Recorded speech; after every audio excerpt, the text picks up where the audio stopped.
London has long held its place as a global capital of literature, publishing and passionate readers.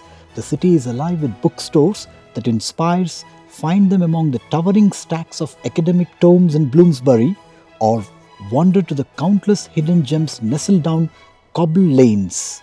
Senate House, the main building and library of University of London, looms magnificently over the northwest corner of Russell Square. During World War II, university activities were suspended and the building was taken over by Ministry of Information. George Orwell, who worked here, would take inspiration from the building for 1984's terrifying Ministry of Truth, an enormous pyramidal structure of glittering white concrete soaring up terrace after terrace 300 meters into the air. This cultural legacy has helped shape the vibrant and ever-evolving world of London bookstores today. It's the way London blends tradition with counterculture, allowing space for both century-old booksellers and rebellious in-designs.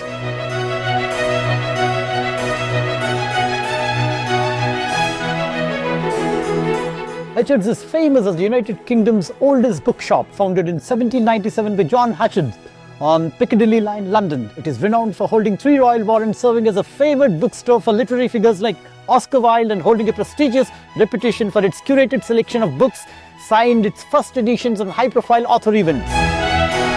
Hatchett's is London's oldest bookshop. When John Hatchett's opens its doors on Piccadilly in 1797, he might have not even imagined that the store would become one of the most important literary landmarks in England. Hatchett's had a long association with royal family dating back to Queen Charlotte, wife of King George III, who was one of the bookseller's first customer. The greatest writers of last 2 centuries have all visited Hatchett's.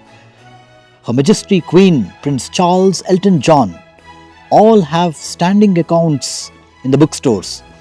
The Royal Society of Literature were held in the back room in 1820.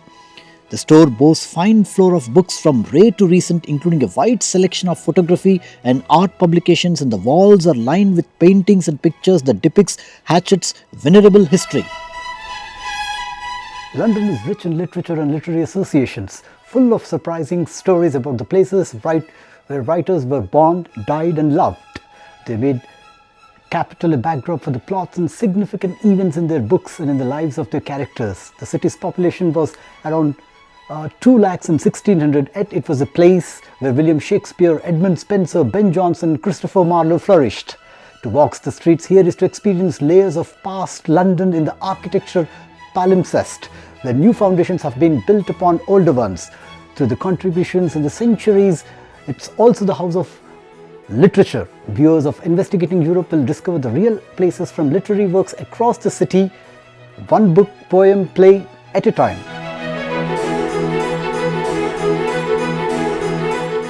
Hatchett's was historically a hub for abolitionists and writers including Oscar Wilde, who frequented in the 1890s. Famous clients throughout the history have included Lord Byron, Samuel Taylor Coleridge and Beatrix Potter. The range of customers it attracted are Queen Charlotte, Benjamin Disraeli, the Duke of Wellington, William Gladstone, Cecil Rhodes, Rudyard Kipling, Oscar Wilde and Lord Byron.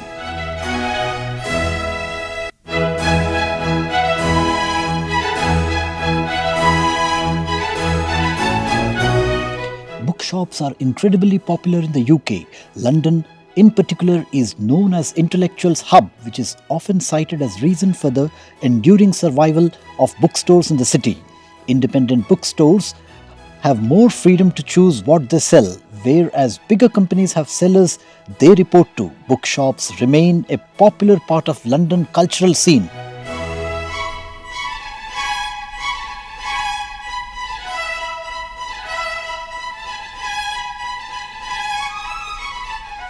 It was here Oscar Wilde signed his books, sitting at the ground floor main table. Today, it is known as Oscar's Table. Today, Hatchett's continues to be the buzzing centres of London's literary world, as it has done for over 2 centuries. They create a sanctuary for readers and writers alike. It's famous for its latest bestsellers or a rare out-of-print edition.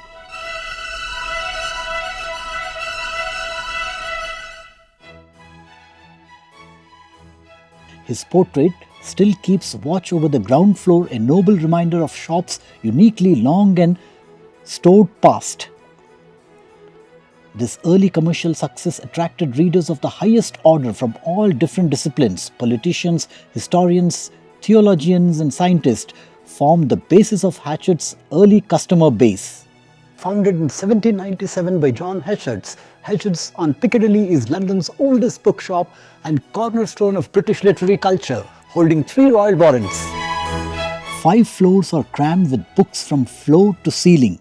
The dream of any bibliophile, where to begin might be the only question, or perhaps where to stop. The rare and antiquarian books has been central to the identity of Hatchett's from their earliest days of trading, offering a wide range of modern, first edition and antiquarian books across diverse range of interest, books costing more than 25 lakhs to 50 lakhs.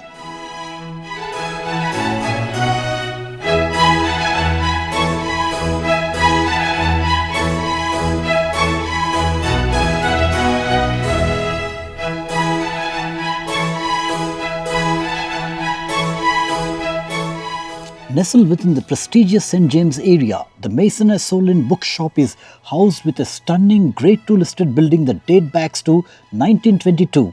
The building's original features have been preserved, including the imposing columns and ornate marble flooring, which provide the perfect backdrop for the store's carefully curated collection of books. Mason & Solin is a world-renowned bookshop that has now made its way to the iconic Piccadilly area of London. The Piccadilly location is the latest addition to the brand's growing portfolio, which includes stores in Paris, New York and Istanbul.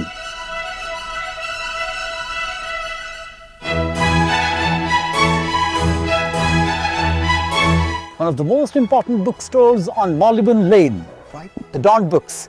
Let us go. Dawn Books, though its 3 floors are predominantly dedicated to travel guides, literature and maps from across the globe, it has an excellent selection of fiction, non-fiction and children books. The oak-panelled Edwardian galleries, it's thought to be first custom-built bookshop in the world. The flagship of 9 Dawn bookstores, Marylebone is the most attractive, a throwback to Edwardian time and redolent of an old college library. It's a perfect place for obsessed book lovers. Dawn Books is highly important as a globally acclaimed independent bookstore chain, notably recognized as potentially the most popular and world famous for its stunning Edwardian flagship in Marylebone. It champions physical browsing over online shopping, organizing books by country and serving as a curated cultural hub that has revitalized print culture against corporate dominance. The flagship Marylebone branch, built in 1910, is believed to be the world's first custom-built bookshop.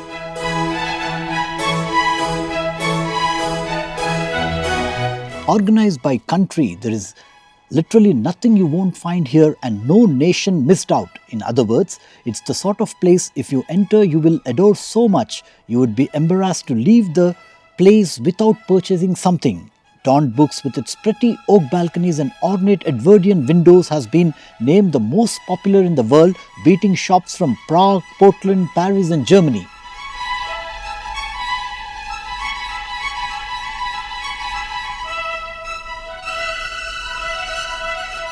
The flagship Marylebone branch, built in 1910, is believed to be the world's first custom-built bookshop, featuring iconic oak balconies, long galleries and stained glass windows. Unlike typically bookstores, Dawn Book organizes stock geographically by country, which encourages travel, literature, fiction, non-fiction to be curated together.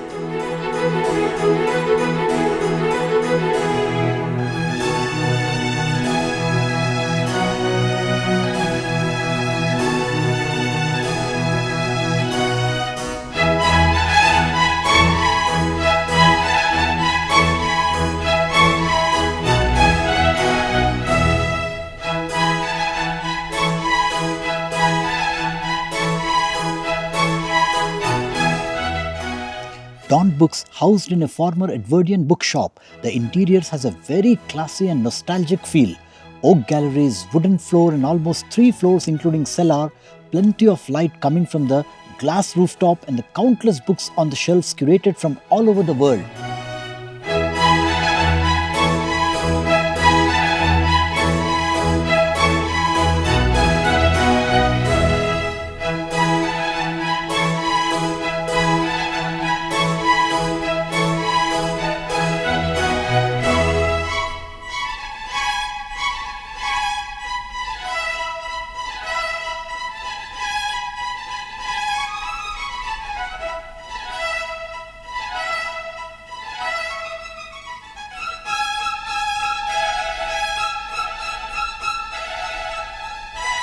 As Samuel Johnson once sagely observed, when a man is tired of London, he is tired of life, for there is in London all the life can afford. When author Tom Jones found himself doing the same things week in and week out while living in England's treasured capital, he decided to heed Johnson's words and seek out a thing to do each day in London to make him fall back in love with the city.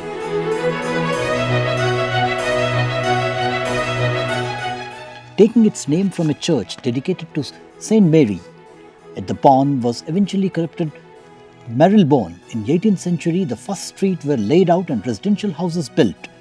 Then, as now, the area was very fashionable and now best known for one of its famous fictional residents, Sherlock Holmes. Marylebone is also noted for its many medical practitioners. Sherlock Holmes' creator Arthur Conan Doyle had its ophthalmic practice at Baker Street in Marylebone.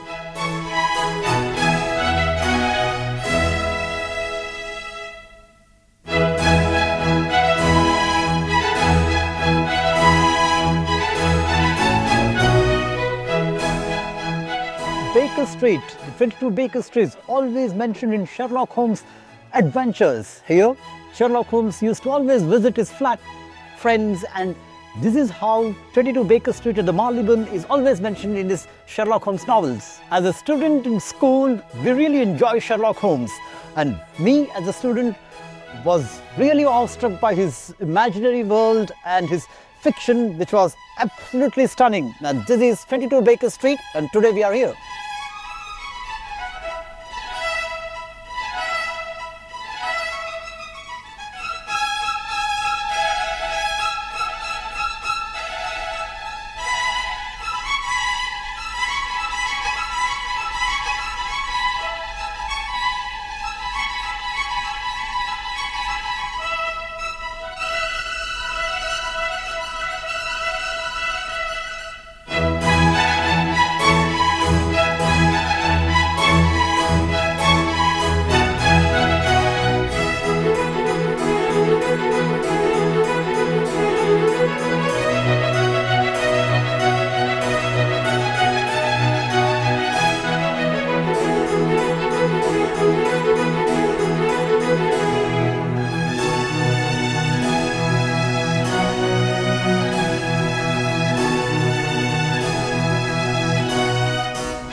King Cross International Station, which is a main hub for the literary characters from the 18th century to the present 21st century, very near to the Russell Square station.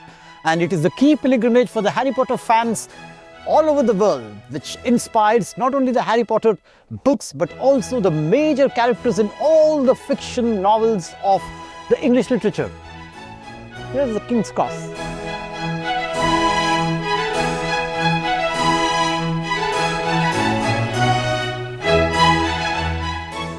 St. Pancras Station, one of the most important landmarks for famous writers and literary characters, played an essential part in 19th century. The historic and cultural significance of St. Pancras as an important railway hub connecting London with entire Europe facilitated the travel across the world, continuing to link London with the rest of the country and Europe. However, several locations around King's Cross were used for filming, and you will get to visit many of them, including the London of Harry Potter and the platform 93/4 at King's Cross Station. Harry Potter and his schoolmates board the Hogwarts Express at King's Cross Station. The exterior used in the film was in fact the one that now looms over the St. Pancras Station.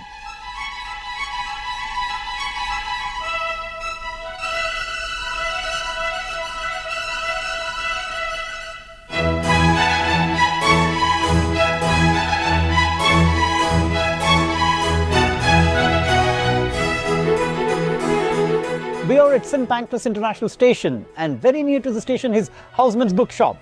Houseman's is a bookshop in London, especially the bookshop is founded by a collective pacifist, and in 1945 it has been based in King's Cross Station, very near to the King's Cross Station, and various grassroots organizations have operated it from its addresses, including the New City Gay Liberation Front, the Campaign for Nuclear Disarmament, and London Greenpeace.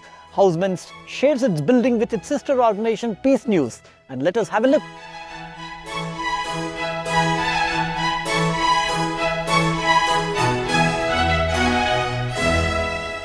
Houseman's is a bookshop in London and is one of the longest running radical bookshops in the United Kingdom. The shop was founded by a collective of pacifists in 1945 and has been based in King's Cross since 1959. Various grassroots organizations have operated from its address, including the Gay Liberation Front, the Campaign for Nuclear Disarmament, and London Greenpeace.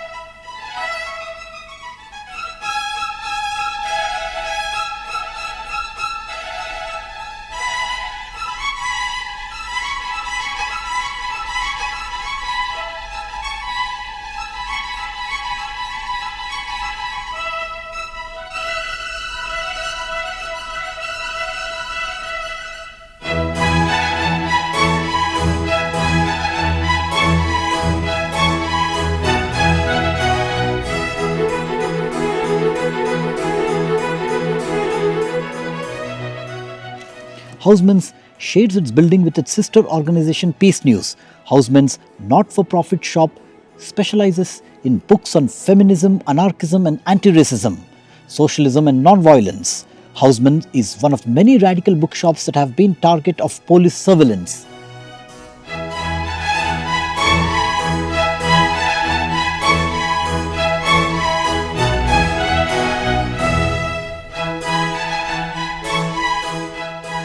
Houseman's, a non-profit shop specializing in books on feminism, anarchism and anti-racism, even anti-fascism and LGBT, politics, socialism and non-violence. Houseman is one of the many radical bookshops in London that have been a target of police surveillance and the attendance of officers who purchase materials to monitor left-wing groups and individuals.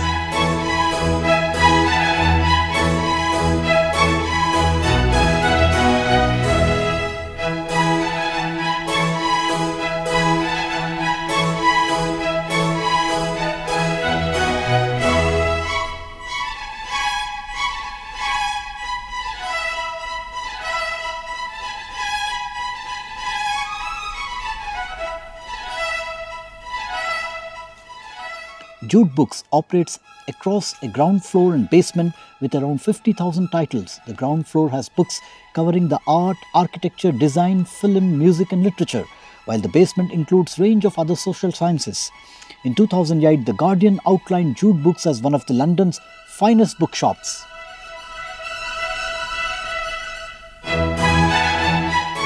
The Jude Books on the Marchmont Street is one of the most iconic bookshop. They sell not only the second-hand books but also the new books, which are amazing titles from philosophy, economics and arts to political science. And their specialization sometimes includes the graphic novels, which is mostly on government, politics and philosophy.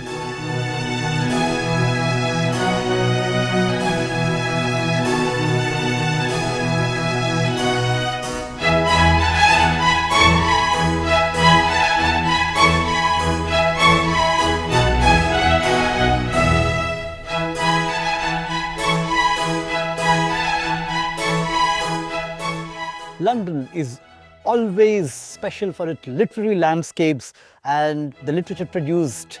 Founded in 1979 in London, Gaze the Word, the UK's oldest, only surviving LGBT bookshop, serving as a crucial community hub for safe space and historical centre for queer activism and literature. It remains a vital, nurturing centre and providing representation of all the communities from LGBT. That's the only bookshop. Let us have a visit.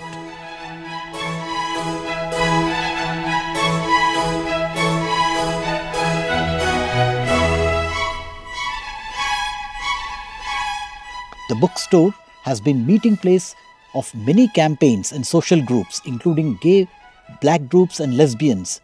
The shop features in the film Pride. The shop is recognized cultural landmark featuring a blue plaque of LGSM founder Mark Ashton.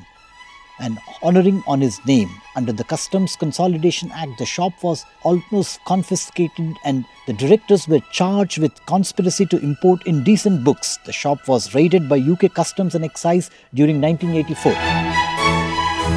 Gaze the Word is not only a super bookshop but also a cultural centre. No online bookshop sells the range and varieties of publications they have. It stocks huge range of books attracting people from all over the world and a member of Alliance of Radical Booksellers. Gaze the Word, the UK's oldest LGBT bookshop and a touchstone for the broader LGBT community. The bookshop was set up in January 1979 by a group of gay socialists as a community space where all profits were funneled back into the business. This ethos continued even today, with shelves bursting with books and space used for the book community events, all stewarded by their own staff without the help of anybody from outside. And you can see all the details about their history, features in print, radio and film photographs and recordings from the past events, everything curated, selected and put very finishedly on the website.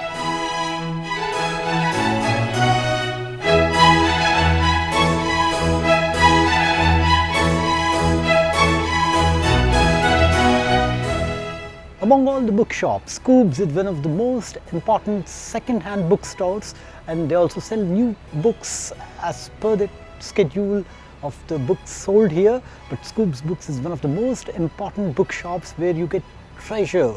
These books are amazing with their poster collection and their archaic collection and rare books. It's one of the most important bookshops in central London.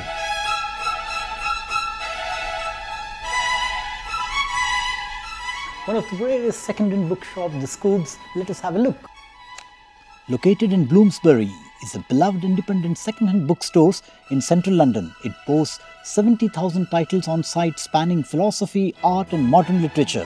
Scoob Books emerged at the intersection of two distinct traditions, the long-standing culture of second-hand book sellings in London and the dispensed networks of English-educated Southeast Asians who have gravitated to city's universities since 1960s. The rarest bookshops in central London, the Scoob Books have their unique timetable and the selling of books are amazing.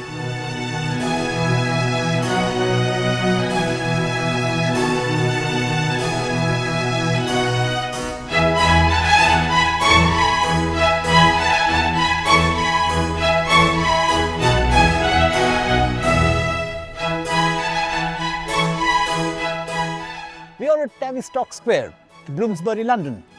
In between 1924 and 1940, Virginia Woolf wrote and ran the Hogarth Press from her basement studying here. The Hogarth Press was founded by Leonard and Virginia Woolf, her husband, in 1917.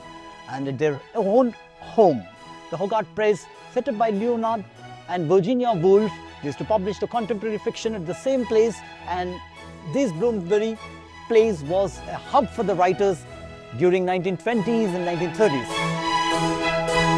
Tavistock Square is called London's Peace Park for beside Gandhi statues, which is heritage listed monument attracting visitors throughout the year. Even buildings surrounding the square have an Indian story to tell. The British Medical Association building originally housed a Theosophical Society, one of whose regular visitor V.K. Krishna Menon, India's former defence minister, chose Tavistock Square as the site for Gandhi's statue. Bloomsbury was not only a place for writers, but it was also a place for Indian independence leaders. Nehru, Gandhi, Rajaram Mohan Roy, everybody stayed in Bloomsbury. And when Gandhi arrived in London as a 19 years old law student, he was still known by his birth name Mohandas Karamchand. His political philosophy and the addition to the name Mahatma, meaning the great soul, came much later. He was staying at 20 Barons Court Road in November 1888, the date of his formal admissions to the Inner Temple, where he finished his barrister studies.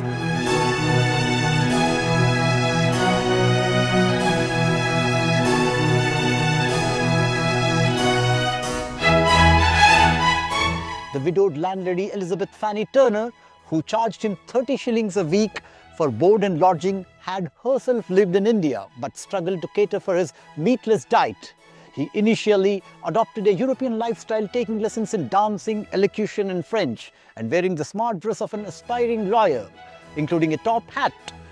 Before long, however, began living more frugally and started studying both Hinduism and also Christianity. He moved here from November 20 after 8 or 9 months for reasons of economy and his dietary preferences. But it was apparently that London address where he stayed is the longest.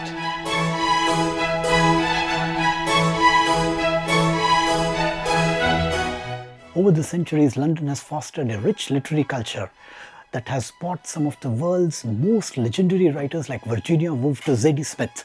The cultural legacy has helped shape the vibrant and ever-evolving world of London bookstores today. But what makes Londoners such as devoted book lovers? It's the city's constant buzz offset by its quiet corners. See you soon on Investigating Europe. Thank you.